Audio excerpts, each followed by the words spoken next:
তোমরা সত্যবাদীদের সাথে থাকো। তাহলে এই সত্যবাদী ব্যক্তিকে আল্লাহ রাসূল বর্ণনা করছেন যে হে আমার উম্মতেরা, আমি তোমাদের নিকট দুটি জিনিস রেখে যাচ্ছি। তারাকতু ফিকুম আমরাইন, আমি তোমাদের মাঝে দুটি জিনিস রেখে যাচ্ছি। মা ইন তামাসসাকতুম বিহিমা লান তাযিল্লু বা'দি, যদি এই দুটিকে তোমরা আঁকড়ে ধরো, যতক্ষণ পর্যন্ত এই দুটিকে আঁকড়ে ধরবে ততক্ষণ পর্যন্ত আমার পরে তোমরা কখনো পথভ্রষ্ট হবে না, গুমরাহ হবে না। ইসলামে ইমামত। আসসালামু আলাইকুম ওয়া রাহমাতুল্লাহ। বিসমিল্লাহির রহমানির রহিম। ইন্নাহু খায়রু নাসিরিন ওয়া মুঈন। সম্মানিত শ্রোতামণ্ডলী, আমরা ইমামত সম্পর্কিত আলোচনার নবম পর্বে রয়েছি। আল্লাহ পাক রব্বুল আলামিন পবিত্র কোরআনে ঘোষণা করছেন, ইয়া আইয়ুহাল্লাযীনা আমানুত্তাকুল্লাহ ওয়া কুনু মা'আস সাদিকিন। সূরা তওবার 119 নম্বর আয়াত। ঘোষণা করা হচ্ছে যে হে ঈমানদারগণ, তোমরা সত্যবাদীদের সাথে থাকো। রাসূলের পর আমাদের এই যুগে সত্যবাদী কারা? আল্লাহ রাসূল ইন্তেকাল করেছেন 1400 বছর পূর্বে। এরপর ইসলামকে সর্বশেষ সর্বজনীন ধর্ম হিসেবে আল্লাহ পাক রব্বুল আলামিন মনোনীত করেছেন। আমরা পূর্বে আলোচনা করেছি, গাদিরে খুমে ঘোষণা করা হয়েছে, আল ইয়াউমা আকমালতু লাকুম দীনাকুম ওয়া আতমামতু আলাইকুম নি'মাতি ওয়া রাদিতু লাকুমুল ইসলাম দীনা।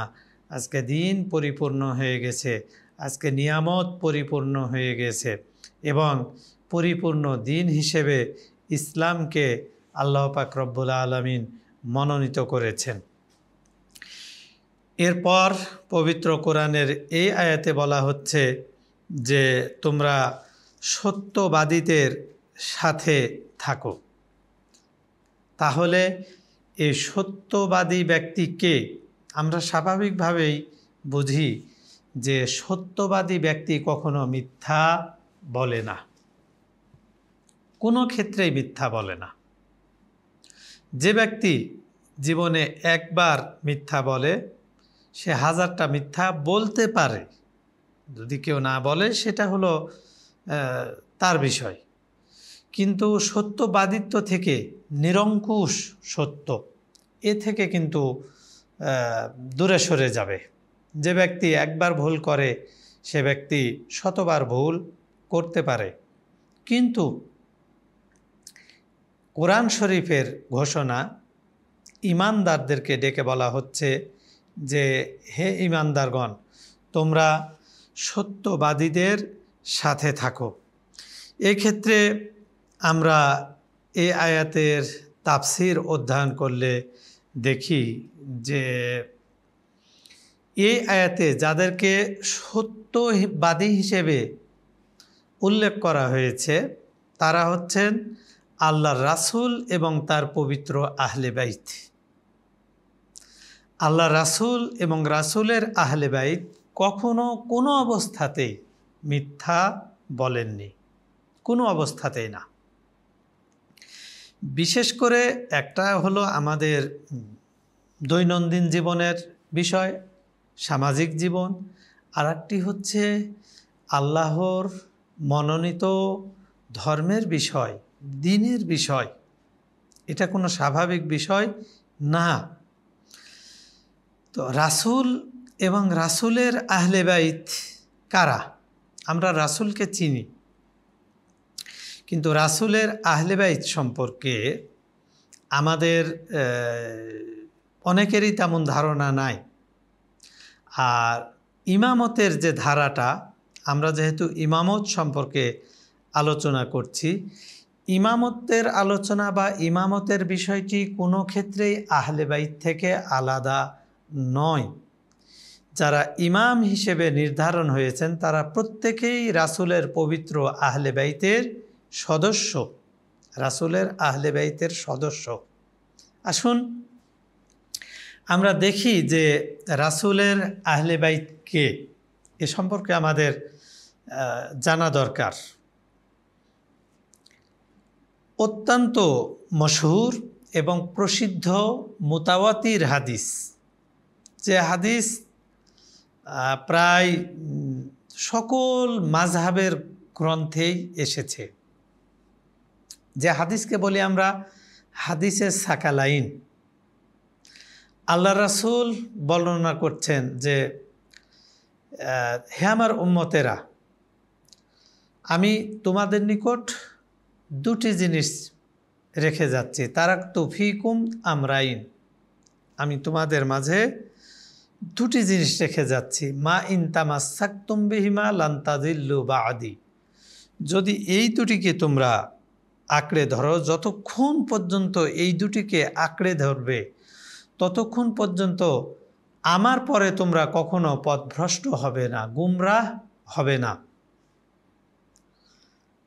আরও এই হাদিসের ক্ষেত্রে অন্য জায়গায় এসেছে ইন্নী তারিকুম ফিকুমুস সাকালাইন, আমি গুরুত্বপূর্ণ দুটি জিনিস তোমাদের নিকট রেখে যাচ্ছি, মা ইন তামাসসাকতুম বিহিমা লান তাযিল্লু বা'দি, যদি এই দুটিকে তোমরা দৃঢ়ভাবে ধারণ করো তাহলে কখনোই তোমরা পথভ্রষ্ট হবে না, কখনোই তোমরা গুমরাহ হবে না। কি সে দুটো জিনিস বলা হচ্ছে একই হাদিসে, কিতাবুল্লাহি ওয়া ইতরাতি আহলি বাইতি, একটি হচ্ছে আল্লাহর কিতাব আল কোরআন, যা সর্বজনীন গ্রন্থ, সকল যুগের জন্য সর্বশেষ গ্রন্থ, কিয়ামত পর্যন্ত এই গ্রন্থ আমাদের জন্য কমপ্লিট কোড অফ লাইফ। কাজেই এই গ্রন্থ যেমন আমাদের জীবনের সকল ক্ষেত্রে সমাধান দিতে পারে, অনুরূপভাবে আল্লাহ রাসূল তার জায়গাতে তার আহলে বাইতের কথা বলে যাচ্ছেন। আর দ্বিতীয়টি হচ্ছে ওয়া ইতরাতি আহলু বাইতি, আর দ্বিতীয়টি হচ্ছে আমার ইতরাত, আমার আহলে বাইত।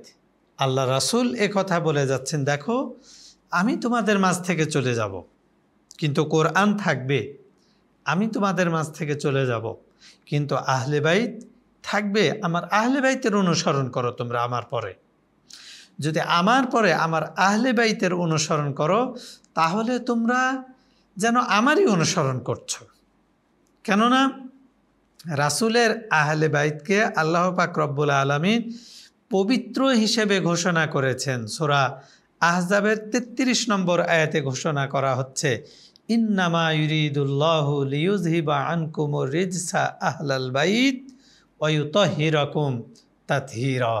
আল্লাহ পাক রব্বুল আলামিন ঘোষণা করছেন যে নিশ্চয় আমি আহলে বাইতকে সম্পূর্ণরূপে পবিত্র করে দিতে চাই, যাদের মাঝে কোনো ধরনের অপবিত্রতা থাকবে না।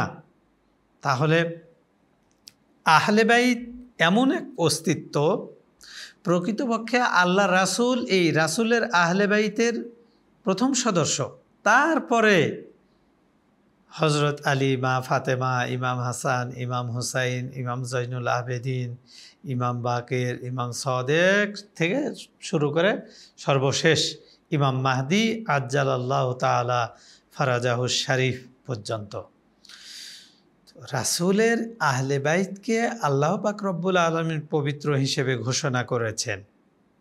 এবং ইতিপূর্বেও আমরা দেখেছি বিভিন্ন নবীর বিভিন্ন ওয়াসি ছিলেন, যেমন বানি ইসরাইলের ক্ষেত্রে বলা হয়েছে ইসনা আশারা নাকিবা, 12 জন নাকিব ছিলেন। এই নাকিবেরা ছিলেন হজরত ঈসা আলাইহিস সালামের উত্তরসূরি। যেমন আমাদের রাসূলের উত্তরসূরি হচ্ছেন তার আহলে বাইত। ইমামগণকে রাসূলের উত্তরসূরি হিসেবে ঘোষণা করা হয়েছে। আর আমরা জানি যে কোনো ব্যক্তি যদি উত্তরসূরি হয় তাহলে যে ব্যক্তির উত্তরসূরি হবে সেই ব্যক্তি যেই বৈশিষ্ট্যের অধিকারী, সে সকল বৈশিষ্ট্যের অধিকারী হতে হবে। তা না হলে হবে না, তো উত্তরসূরি হতে পারবে না, সে কাজ আঞ্জাম দিতে পারবে না। তো এক্ষেত্রে এই আয়াতে যে বলা হয়েছে যে ইয়া আইয়ুহাল্লাযীনা আমানুত্তাকুল্লাহ ওয়া কুনু মা'আস সাদিকিন, তোমরা সত্যবাদীদের সাথে থাকো। এই সত্যবাদীরা হচ্ছেন রাসূল এবং রাসূলের আহলে বাইত। আর এই রাসূলের আহলে বাইতের সদস্যগণ সকলেই নিষ্পাপ, যেভাবে রাসূল নিষ্পাপ, যেভাবে রাসূল ভুল করেন না, রাসূলের আহলে বাইতও ভুল করেন না। কেন? রাসূল আল্লাহ তাদেরকে পবিত্র করে দিয়েছেন। যে ব্যক্তি পবিত্র, স্বাভাবিকভাবেই তারা ভুলের ঊর্ধ্বে থাকাই স্বাভাবিক। আর এই ইমামগণও পবিত্র আহলে বাইতের সদস্যদের মধ্য থেকেই। আমরা পরবর্তীতে ইনশাল্লাহ আমাদের আলোচনা চালিয়ে যাব। আজকে এখানে সমাপ্ত। ওয়াখির দাওয়ানা আনিল হামদুলিল্লাহি রাব্বিল আলামিন। আসসালামু আলাইকুম ওয়া রাহমাতুল্লাহ।